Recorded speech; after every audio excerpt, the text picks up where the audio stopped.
Bonsoir à toutes et à tous, bienvenue dans Guinée Info, les titres de l'édition. Fin à Conakry des travaux de la session de formation des cadres des services rattachés à la présidence et à la direction nationale de la comptabilité matérielle sur l'autorité de régulation des marchés publics qui pilote l'exercice. Et puis le 8 mars, c'est dans quelques jours un moment pour la Guinée de mener des actions de plaidoyer pour leur autonomisation, mais déjà depuis 2022, le CNRD à sa tête, le général Mamadi Doumbouya a créé la direction générale du Fonds d'appui aux activités économiques des femmes et des filles.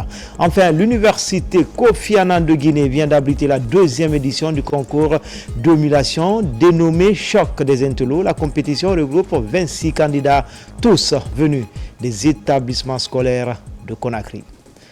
Voilà pour le sommaire. Encore une fois, bonsoir à tous. Tout d'abord, le Premier ministre dans certains services de l'administration publique, Amadou Riba, s'est rendu successivement au ministère des Mines, à la Banque centrale et la cellule de communication du gouvernement. C'est une démarche républicaine pour valoriser le dialogue entre les services publics. Il a également souligné l'importance d'échanger avec les cadres en cette période de réforme économique et financière. Ousmane Bangoura.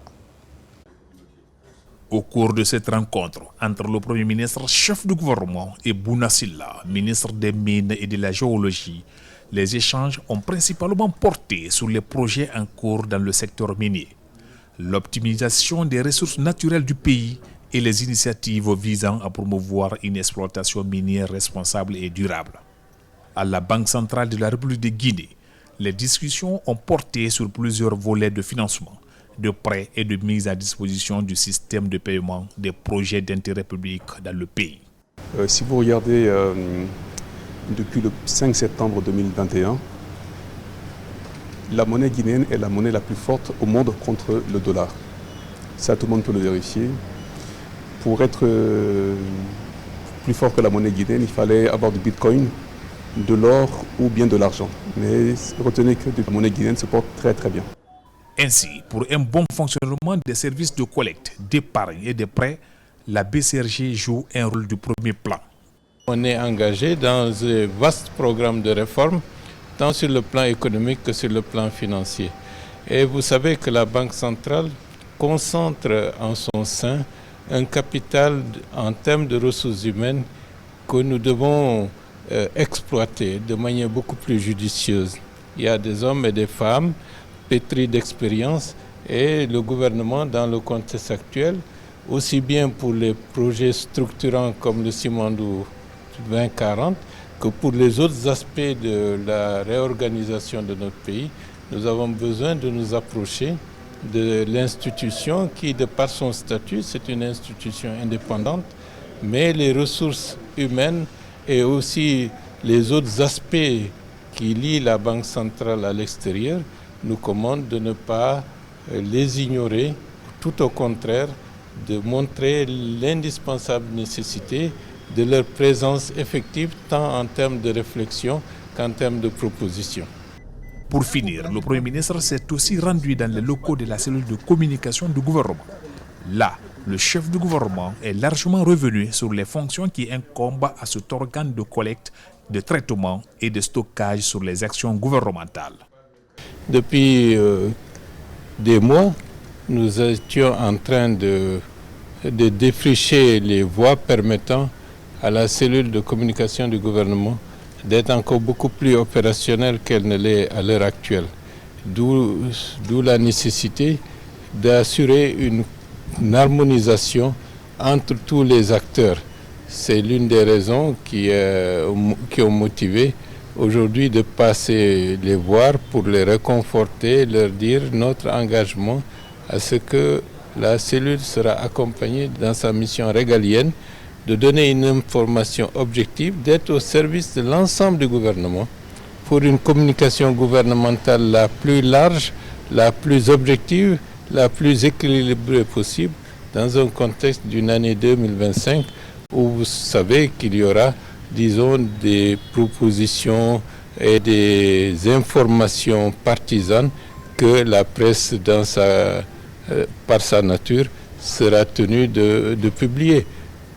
À ce sujet, la cellule de communication gouvernementale devra être le point de repère, le point de stabilité pour une information objective, crédible et qui portera la parole du gouvernement guinéen dans sa globalité.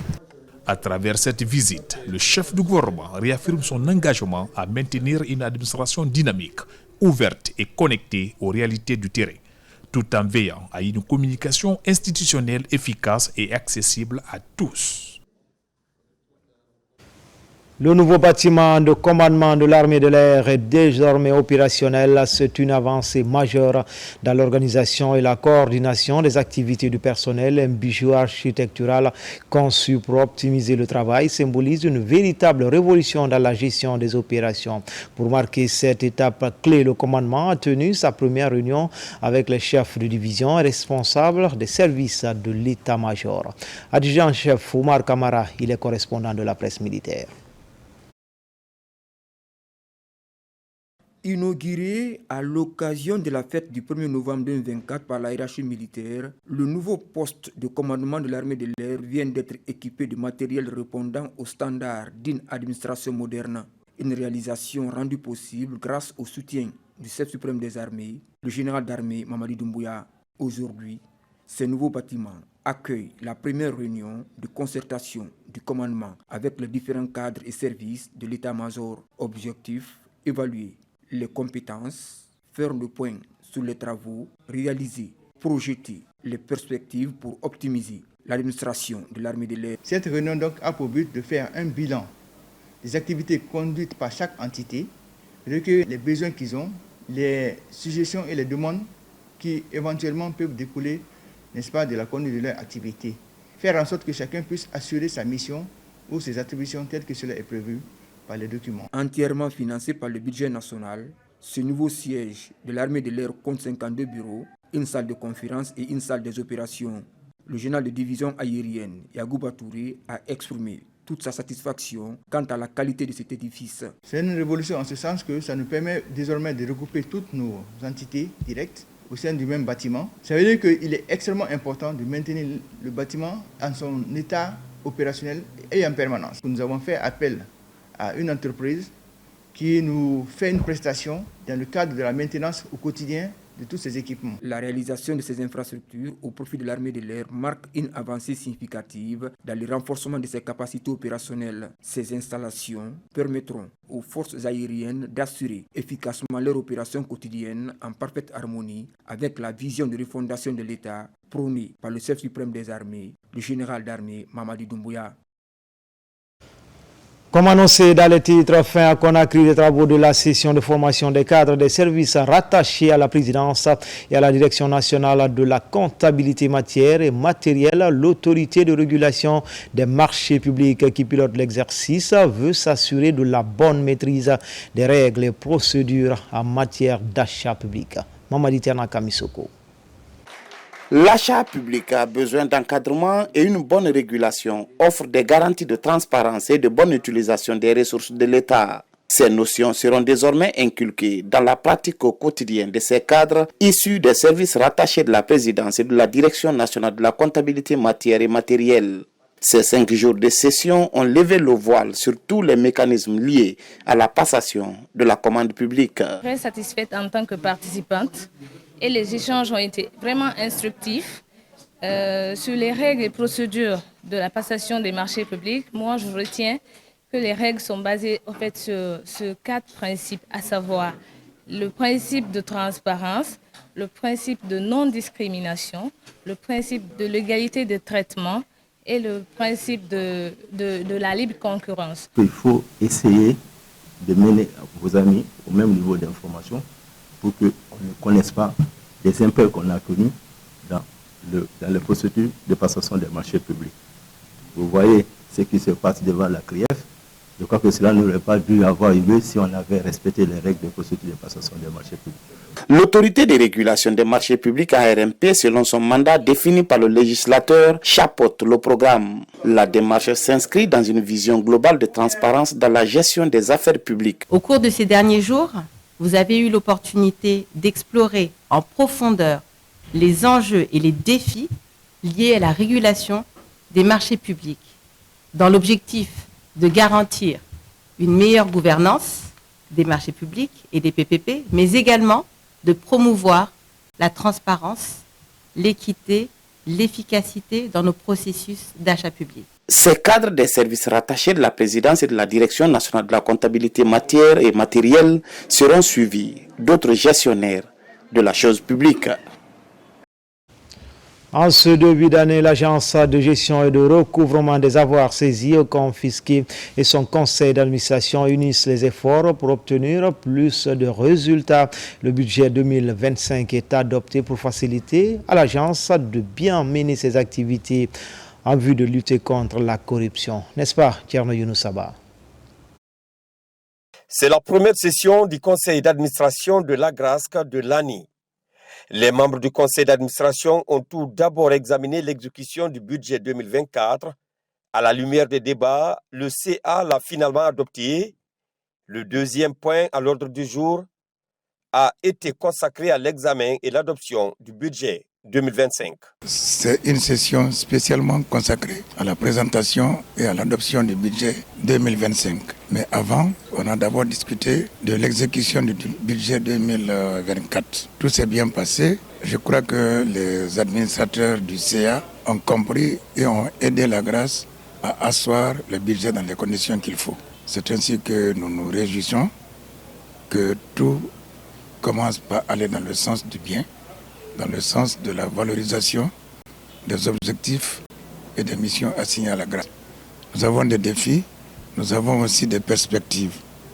Et tout ça s'est développé dans un mémoire que nous présentons à l'autorité, ce qui permet justement à l'autorité de savoir ce que nous voulons, ce que nous avons fait, ce qui reste à faire. Au terme de la rencontre, des recommandations sont formulées. Celles-ci visent à améliorer la collaboration entre les acteurs de saisie et l'AGRASC en vue d'une exécution des décisions pénales pour réussir la lutte contre la délinquance financière. Ce que nous recommandons, c'est une parfaite collaboration entre la direction générale de l'agence et les magistrats en charge des procédures pénales. C'est eux qui opèrent des confiscations, c'est eux qui opèrent les exécutions des décisions de justice. Alors, quand c'est comme ça, l'AGRASC rentre en ligne de compte. Le CA et la direction générale de l'AGRASC comptent unir les efforts pour obtenir plus de résultats en faveur de la lutte contre la corruption, conformément à la volonté des autorités. En province, les activités du programme national de recensement à vocation d'état civil peinent avec à Kissidougou. La deuxième phase des audiences foraines vient de prendre fin. Une session du comité de pilotage est convoquée par le préfet pour tirer les enseignements avant de prendre de nouvelles mesures. RTG Farana, Ibrahim Oulem Foufana, Silati Kourouma. La réforme et la modernisation du système de l'état civil et de l'identification des personnes physiques est une des priorités du gouvernement. C'est dans ce cadre que le programme national de recensement administratif à vocation d'état civil PNRAVEC a été créé sous l'autorité des départements de l'administration du territoire et de la justice.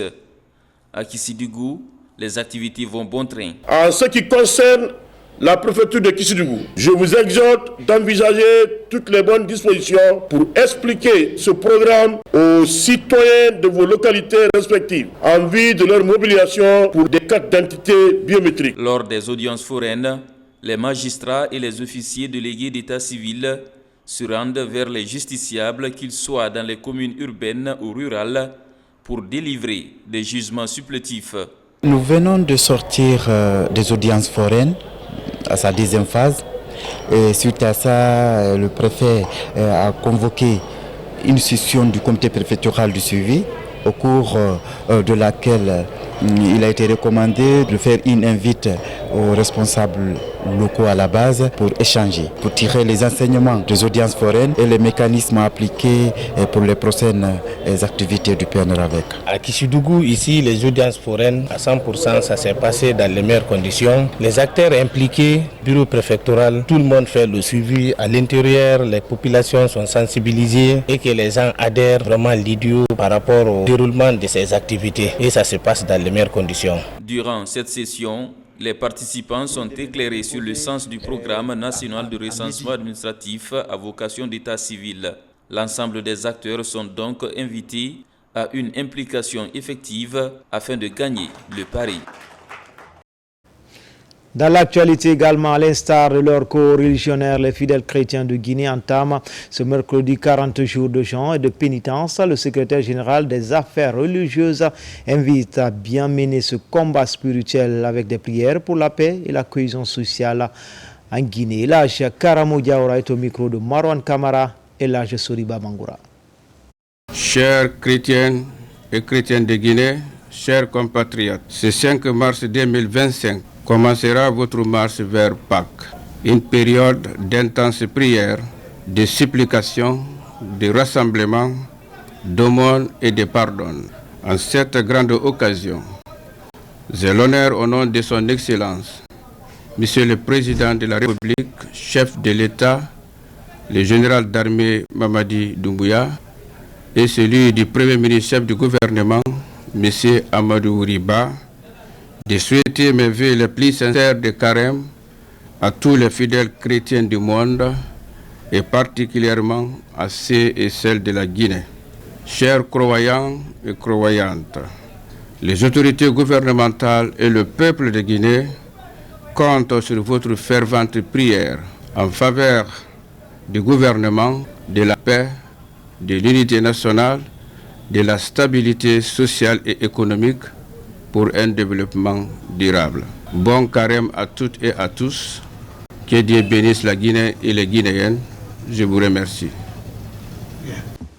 L'association Solidarité Ramadan offre des repas aux fidèles musulmans de la capitale. Cette fois-ci encore, le coup d'envoi de cette action de charité donnée à la mosquée Faisal de Conakry, l'acte magnifié par tous, renforce la chaîne de solidarité entre les fidèles musulmans qu'on nous enseigne les paroles prophétiques. Abakar Djabi, Abakar Sidiki Souma.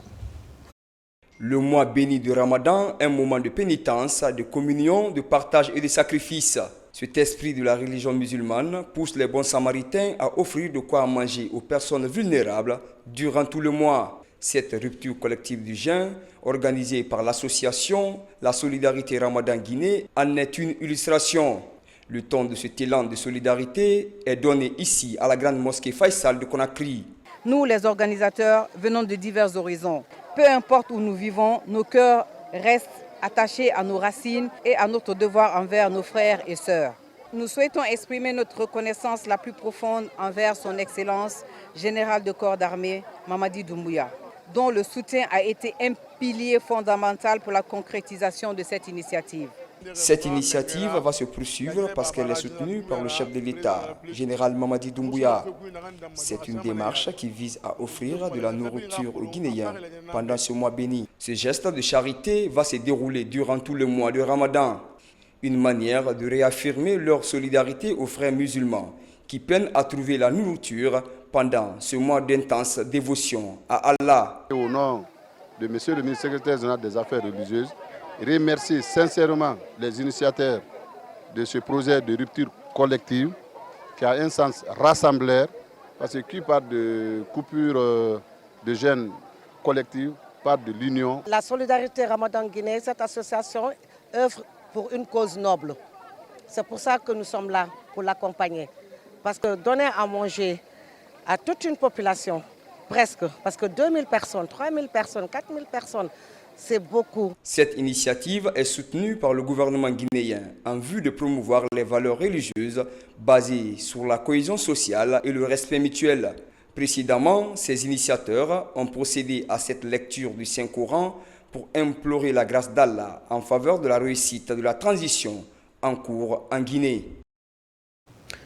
Le temps de carême débute également ce mercredi. Les fidèles se préparent à rentrer dans ce temps spirituel de jeûne, de prière et d'aumône. En prélude à cette épreuve, l'archevêque métropolitain de Conakry, Monseigneur Vincent Koulibaly, a donné des directives aux fidèles catholiques dans son mandement 2025.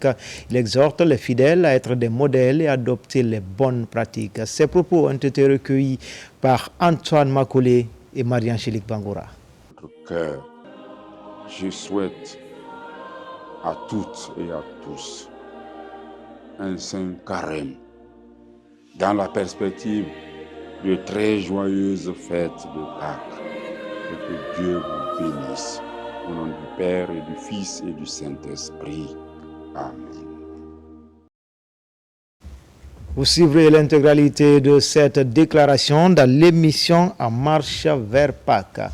Mois de Ramadan, un mois de solidarité et de partage, la structure Daïret Saïd offre des kits alimentaires aux ménages précaires de Dubrika et Anta, un geste humanitaire vivement apprécié par les bénéficiaires. Mohamed de Kamara, Al-Kaliko Bilikita.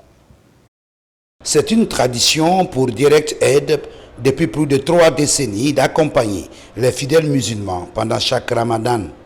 Le lancement des activités de distribution des kits alimentaires pour le Ramadan 2025 concerne la préfecture de Dubrika et le quartier Anta à Conakry. Les personnes vulnérables de ces 2 localités se sont fortement mobilisées en vue de bénéficier de quelques denrées de première nécessité prisées durant ce mois de pénitence. Le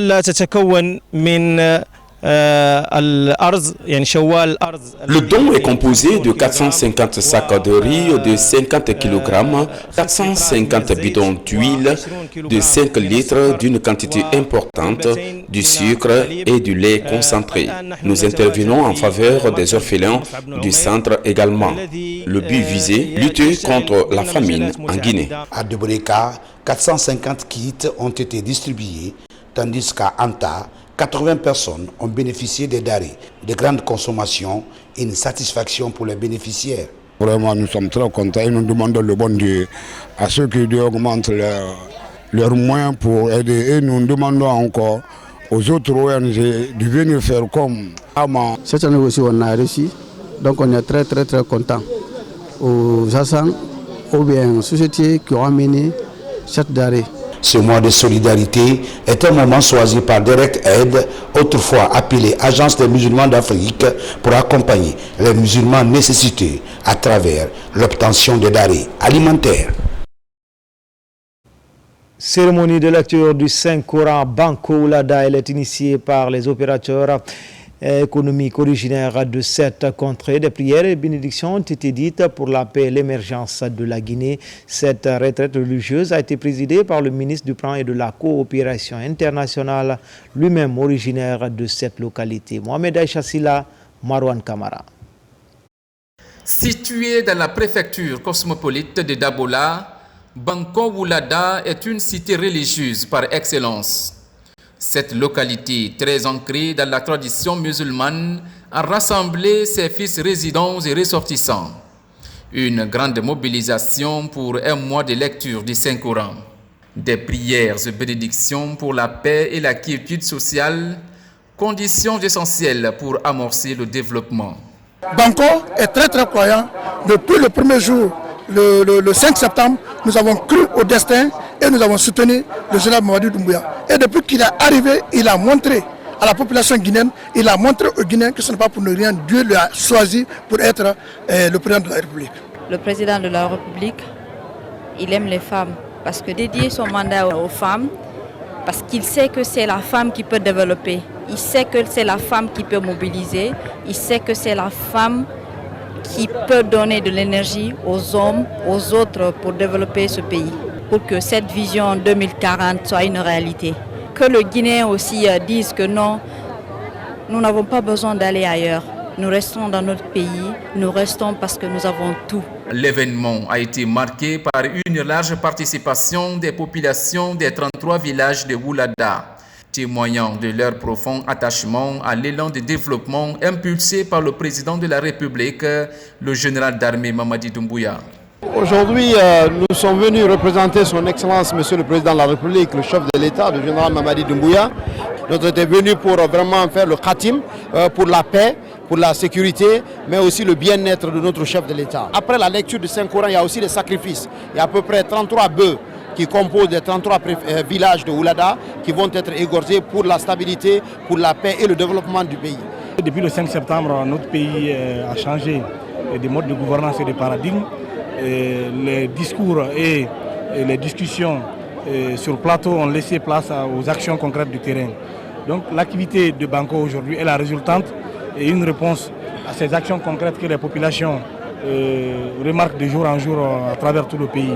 Dans un esprit d'unité d'action, des sacrifices ont été faits au nom des 33 villages du Woulada. Cette initiative illustre l'engagement collectif à œuvrer pour la stabilité et le progrès du pays en s'appuyant sur des valeurs communes. Les vendeuses de la casse prient pour la paix et la cohésion sociale en Guinée. C'était lors d'une cérémonie de lecture du Saint-Coran organisée récemment par cette entité. L'initiative bénéficie du soutien de la Direction générale de la RTG et le groupe Guico Press. Mohamed Troa Kamara. La casse, un lieu connu pour la vente des pièces détachées et engins roulants. Au cœur de cet endroit très proche du grand marché Madina dans le quartier d'Ixingar, un rendez-vous religieux est organisé. Il regroupe toutes les couches sociales pour prôner la paix et la réussite de la transition. Nous, les partisans potentiels du mouvement Doumbouya Kassiko, nous sommes en communion pour le soutien indéfectible du président de la refondation lors des échéances électorales. Toute la dynastie de la casse, ils ont dit qu'on est prêt, qu'on est derrière lui, on lui demande, il n'a qu'à se présenter en élection présidentielle.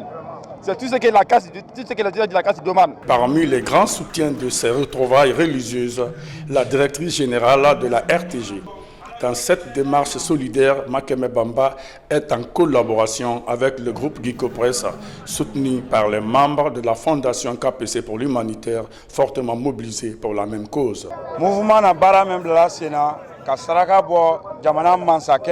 La CAS organise cette rencontre pour la paix. On a fait beaucoup de choses. Nous sollicitons auprès des autorités de nous trouver une place spéciale pour la CAS.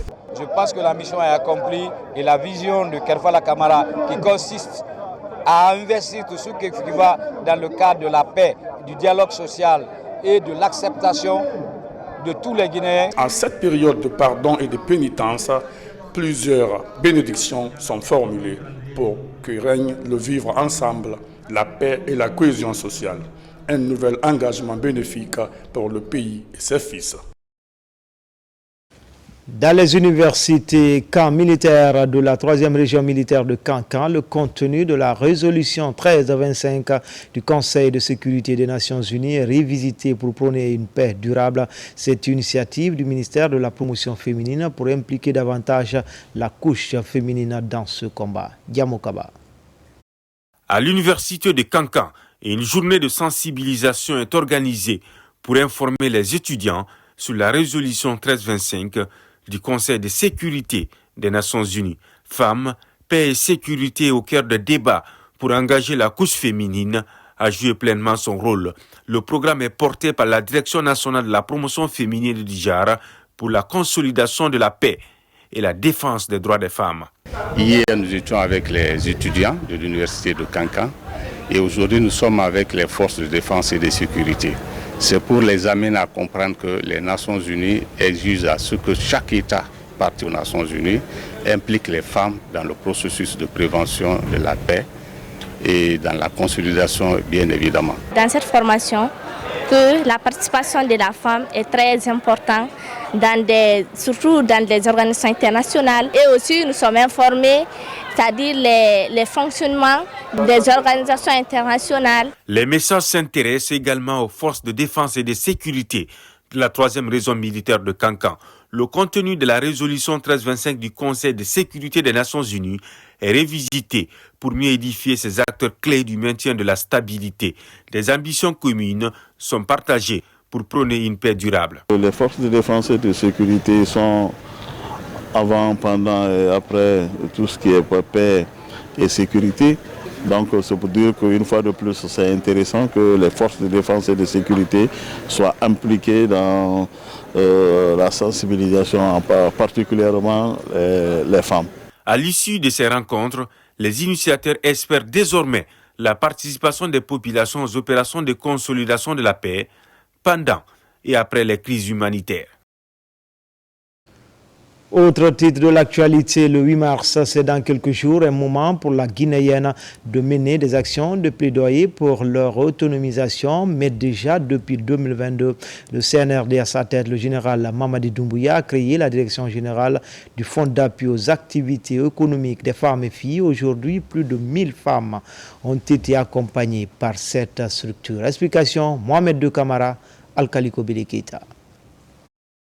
Au lendemain de la prise de responsabilité du CNRD, le 5 septembre 2021, le général-président Mamadi Doumbouya a placé la femme guinéenne au cœur des stratégies d'émancipation et de progrès socio-économique.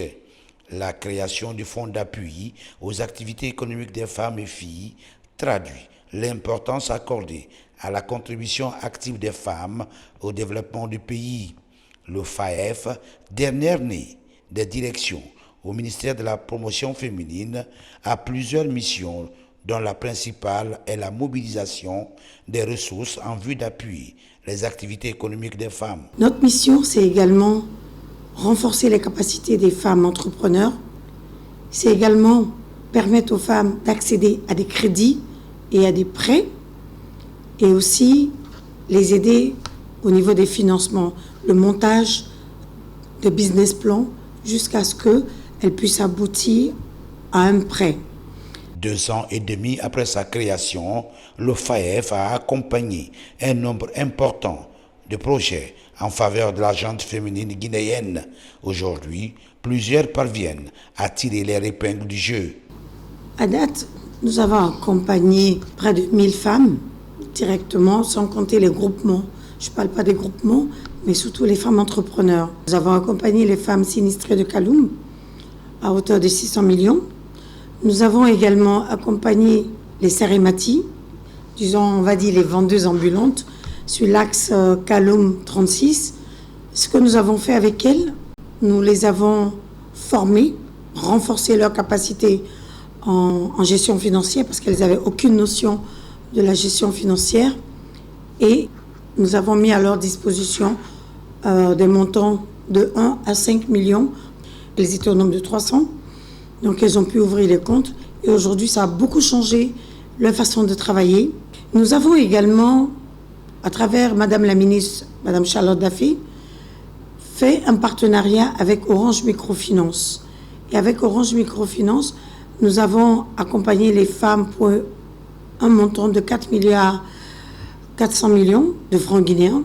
Donc, que ce soit des femmes qui ne sont pas formalisées, des groupements féminins et des femmes entrepreneurs. Ce fonds met en avant l'engagement du général-président et son gouvernement à soutenir l'entrepreneuriat féminin, aussi bien en milieu rural qu'urbain. Les membres du Comité national de lutte contre les pratiques médicales et paramédicales illégales face à la presse avec les hommes de médias. Ils débattent de leur mission, les acquis et les perspectives du comité dans la lutte contre les pratiques pour sauver des vies. Younoussa Tawel Kamara. Depuis sa mise en place le 8 décembre 2022, le Comité technique national de lutte contre les pratiques médicales et paramédicales illégales, le trafic et la contrefaçon des médicaments et autres produits de santé multiplie des actions pour freiner ces pratiques.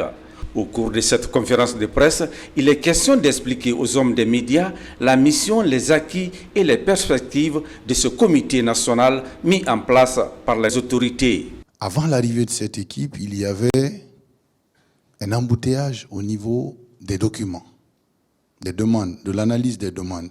Pour beaucoup de facteurs qui avaient été identifiés, il avait été recommandé à ce moment-là d'aller de façon très prudente pour ne pas attribuer des documents à des personnes qui sont passées par des concessions de faux documents et finalement donner de l'officialité à des gens qui sont vraiment pas dans les normes. Des faux diplômes ont été vus.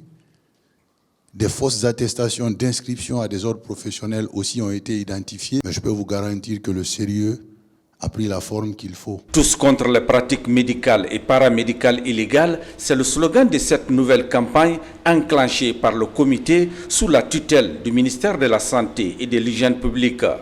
Et pour mener à bien le combat, le comité a mis en place une stratégie en synergie avec d'autres structures de la santé. Au niveau de ma direction, nous menons, n'est-ce pas, ce qu'on appelle des enquêtes, des travaux, nous menons des missions pour aller voir sur le terrain, éventuellement, si ces structures-là qui existent dans le privé sont dans les normes. Mais bien avant, il est demandé à tout un chacun, c'est-à-dire surtout dans le cadre de la santé, de venir vers le ministère de la Santé, à travers la direction des établissements, de faire ce qu'on appelle des demandes pour ouvrir une structure de santé. Si nous avons mené la lutte contre les faux médicaments au marché et dans les boutiques, à ces gens-là, nous reprochions deux choses. La première, c'est parce que l'État ne leur reconnaît pas la qualification de vendre des médicaments. C'est-à-dire qu'ils n'avaient pas les diplômes qui reconnaissaient cette capacité-là de vendre les médicaments. Mais l'autre chose, c'est parce que nous ne maîtrisions pas le circuit d'approvisionnement.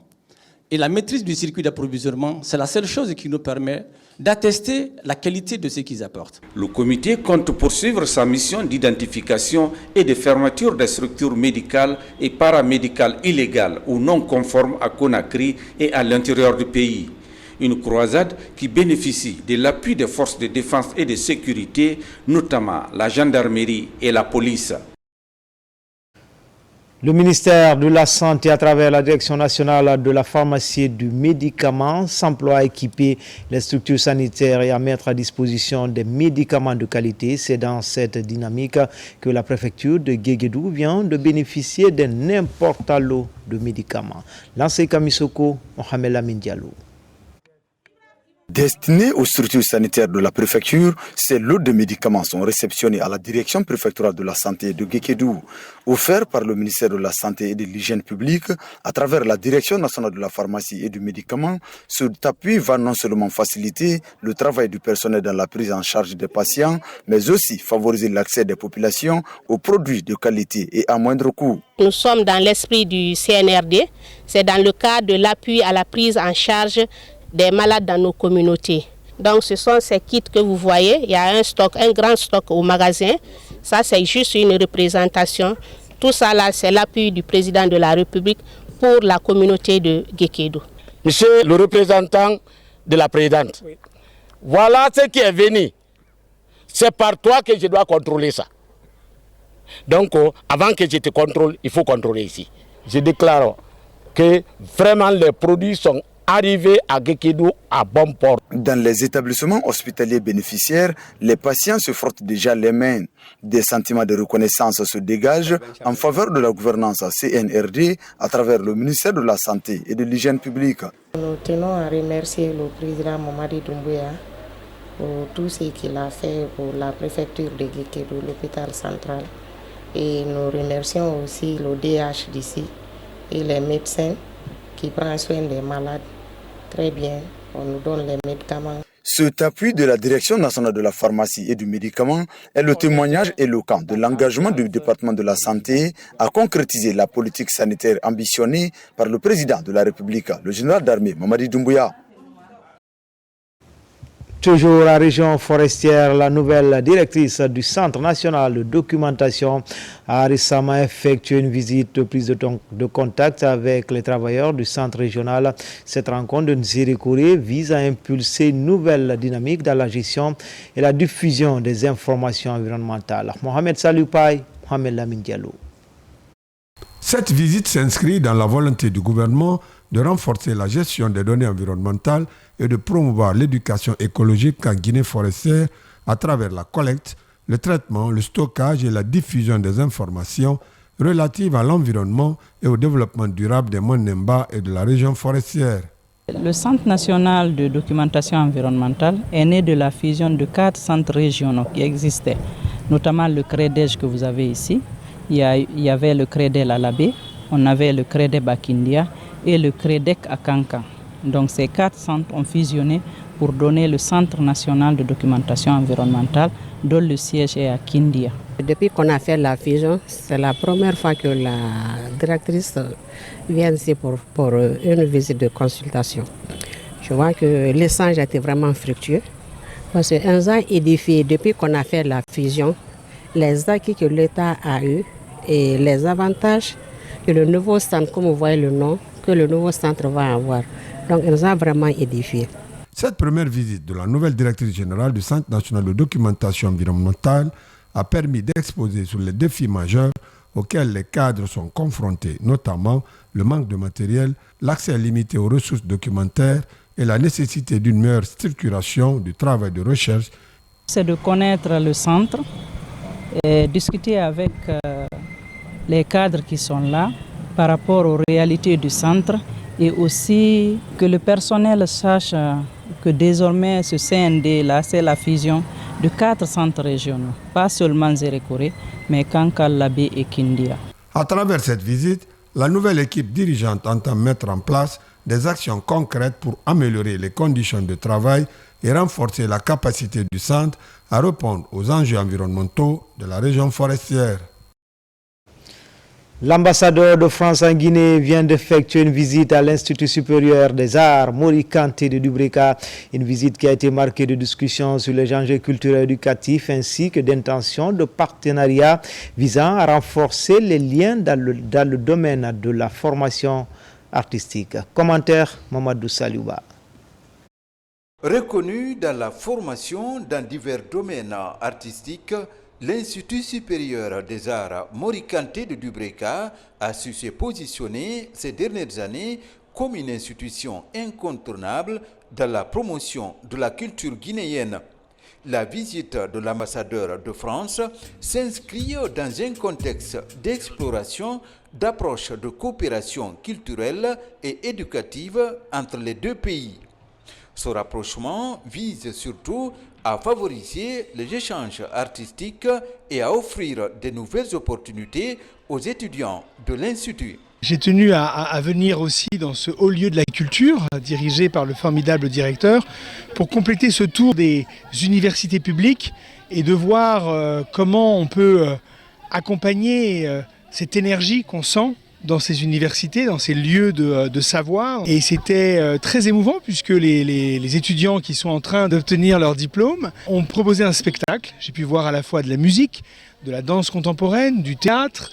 J'ai pu voir des infrastructures qui montent d'année en année en gamme pour accompagner ces artistes. Le diplomate accompagné de l'équipe dirigeante du centre franco-guinéen a souligné l'importance de la formation dans les métiers de l'art et de la culture. Nous l'avons accueilli avec joie, avec beaucoup de satisfaction et nous avons profité de l'occasion pour lui présenter c'est quoi l'ISAC de Dubreka, c'est quoi nos projets, nos visions et le nombre du personnel, les étudiants, ensuite nos différents labos, les studios. Et nous avons profité de l'occasion pour faire une certaine présentation faite par les étudiants de la licence 2 art dramatique essentiellement.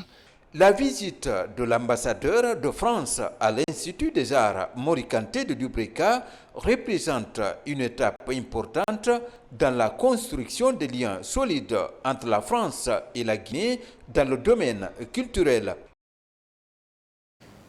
L'université Kofi Annan de Guinée vient d'abriter la 2e édition du concours d'émulation dénommé Choc des Intellos. La compétition regroupe 26 candidats venus des établissements scolaires de Conakry. C'est une plateforme d'échange et de culture d'excellence en milieu scolaire. Diana Sané. Dans cet espace culturel de Kofi Annan de Conakry, 26 candidats issus des établissements scolaires de la capitale s'affrontent au compte de la 2e édition du jeu concours dénommé Choc des Intellos. Initiée par Sinaï Productions, cette compétition met en avant la culture de l'excellence en milieu scolaire. Nous aimerions que les autorités politiques et éducatives du pays s'intéressent au concours CDI, que nous mettons en place pour que les enfants aient un espace d'expression de leur intellect, par l'excellence et la culture de la compétitivité, et c'est là que Sinaï Productions se place pour le concours CDI. L'objectif qu'on recherche au niveau du choc des intellos, c'est célébrer l'excellence en milieu scolaire de façon nationale. Bien vrai que nous avons commencé par Conakry, mais nous comptons avec les éditions à venir étendre l'événement au niveau national, parce que l'excellence mérite d'être célébrée. Rendez-vous de l'excellence et du mérite scolaire. Cet événement est organisé en partenariat avec le ministère de l'enseignement préuniversitaire et de l'alphabétisation. L'objectif est de faire rayonner le système éducatif guinéen. Venu jusqu'ici, j'ai dû travailler beaucoup à l'école et aimer dans les évaluations pour que me choisissent pour ce concours. C'est un véritable moment d'échange, de partage, de rencontre, mais surtout de promotion de l'excellence. Donc, j'avoue que je suis satisfait parce que ça rentre dans la vision édictée par nos autorités, en premier lieu le chef de l'État, le gouvernement et notre ministre, M. Jean-Paul Sédi. Pour encourager les jeunes compétiteurs, plusieurs prix sont en jeu au cours de cette deuxième édition. Des ordinateurs portables, des tablettes ou encore des sacs d'écoliers sont entre autres cadeaux prévus pour les participants. À Kindia, les producteurs de manga de la région viennent d'être formés à l'utilisation des pièges à phéromones. C'est dans la croisade contre les mouches de fruits. Après la formation, ils ont été dotés d'une importante quantité de ces pièges. Une initiative présidentielle en faveur des grands bassins, des 3 grands bassins de production de manga. Elle est pilotée par la Direction nationale de la protection des végétaux et d'Aristoki. Alpha Siagaba, Fanalabaya Kamara. C'est une formation pratique axée sur l'utilisation, l'installation et la pose des pièges à phéromones au sein des différents bassins de production de mangue en Guinée. À Kindia, l'exercice regroupe autour des vergers l'ensemble des acteurs de cette filière. Ils ont été munis d'appâts chargés d'hormones sexuelles odorantes destinées à attirer les insectes. Les résultats attendus qu'à la fin de cette formation, que les apprenants, les participants qui sont les producteurs, les éléments de l'interprofession, qu'ils sachent installer eux-mêmes les pièges dans leur verger, qu'ils sachent entretenir leur verger, qu'ils sachent quand et comment poser ces pièges au moment ultime. C'est une initiative présidentielle portée par le ministère de l'Agriculture et de l'Élevage. Il s'agit de mener une croisade contre les insectes nuisibles aux fruits et vergers, notamment les mouches de fruits. Cela nous représente une grande joie et une fierté à notre cher gouvernement, au président de la République, Mamadi Doumbouya, qui a fait un grand geste de don des pièges à phéromones pour la protection des fruits et des vergers en Guinée. Parce que vous savez que la mangue est un fruit qui rentre dans la grande consommation du producteur guinéen. Ces kits sont vraiment mis dans les plantations pour que nous réduisons la population des mouches, pour que la mangue soit de meilleure qualité et indemne vraiment de toutes les attaques de nuisibles. Cet exercice est précédé d'une formation théorique où les acteurs et producteurs de la filière mangue ont été outillés en technique de lutte contre les mouches de fruits, mais également sur la détection et l'installation des pièges à phéromones. Deuxième assemblée générale élective du laïcat catholique. Les représentants des laïcs ou fidèles catholiques se sont donné rendez-vous pour échanger les responsabilités. Thème retenu cette année, Joseph, modèle d'engagement pour un laïcat responsable. Ce congrès s'est tenu sous la présidence de Monseigneur Vincent Koulibaly. Marie-Angélique Bangoura pour en savoir davantage. Le congrès du laïcat 2025 a mobilisé les catholiques laïcs autour des questions liées au développement de l'Église. Ces représentants des différentes paroisses ont aussi débattu de plusieurs questions axées sur la bonne marche de l'Église. Le thème de ce congrès est Saint-Joseph, modèle d'engagement d'un laïcat responsable.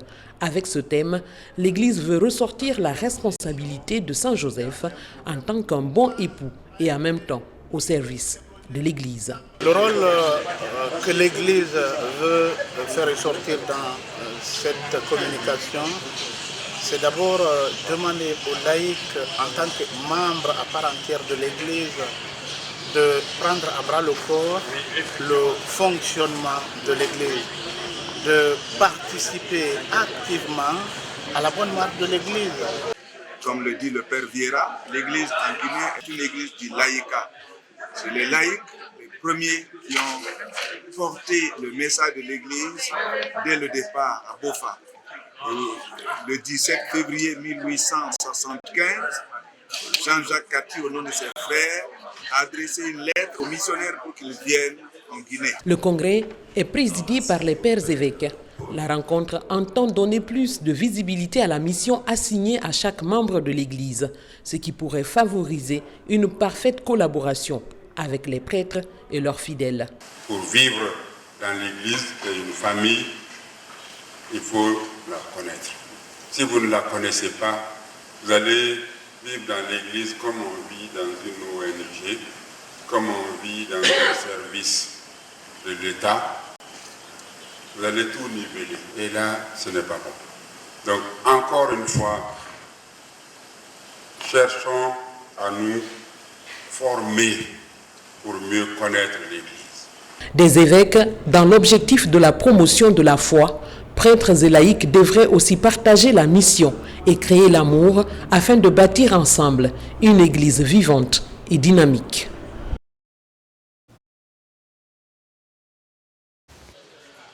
Le congrès du Laïka 2025 a mobilisé les catholiques laïcs. Enfin, assainissement du monument du 22 novembre 1970, c'est une action de GTA Sublime Clean Service qui entend lui redonner tout son éclat. Bien plus qu'un entretien, cette action citoyenne s'inscrit dans une démarche de préservation et de valorisation de notre mémoire collective en rendant hommage à un pan essentiel de l'histoire. Plus de détails avec Mohamed Chérif Kamara. Au cœur de l'esplanade du Palais du Peuple, le monument du 22 novembre 1970 se dresse fièrement, témoin du courage et de la résilience du peuple guinéen face à l'agression portugaise. Consciente de son importance historique et symbolique, l'entreprise GTA Sublime Clean Service, spécialisée dans le nettoyage à hauteur, a entrepris une vaste opération de nettoyage. Objectif, redonner à ce monument toute sa splendeur et assurer sa préservation pour les générations futures. Aujourd'hui, nous sommes au Palais du Peuple. C'est pour accompagner le pays, nos compatriotes, dans tout ce qui est nettoyage en hauteur. Déjà, on est une société spécialisée dans le nettoyage en hauteur, mais en dehors de ça, on se veut être une société citoyenne. Raison pour laquelle, au nom de la citoyenneté, aujourd'hui, nous avons décidé de venir laver ce monument. Nettoyer ce monument, c'est raviver la mémoire de notre histoire et rendre hommage à la résistance du peuple guinéen face à l'agression portugaise. Grâce à des techniques de nettoyage à hauteur, les initiateurs de cette opération ont permis à ce symbole historique de retrouver tout son éclat, le rendant ainsi plus accessible et attrayant pour les visiteurs. Présent, c'est quoi? Juste les accès difficiles. On prend charge de les faire quelque chose qui est impossible quasiment devant les autres. C'est possible pour nous, côté water. Au-delà d'un simple entretien, l'initiative de GTA Sublime Clean Service représente un véritable acte citoyen, un geste fort qui honore la mémoire collective et inspire les générations actuelles à protéger leur héritage. C'était tout pour les infos. Tout le plaisir a été pour moi de vous servir. L'actualité se poursuit sur le www.rtgguinée.info. À bientôt pour d'autres actualités sur la Guinée, notre paradis, terre de richesse et d'innovation. Inch'Allah.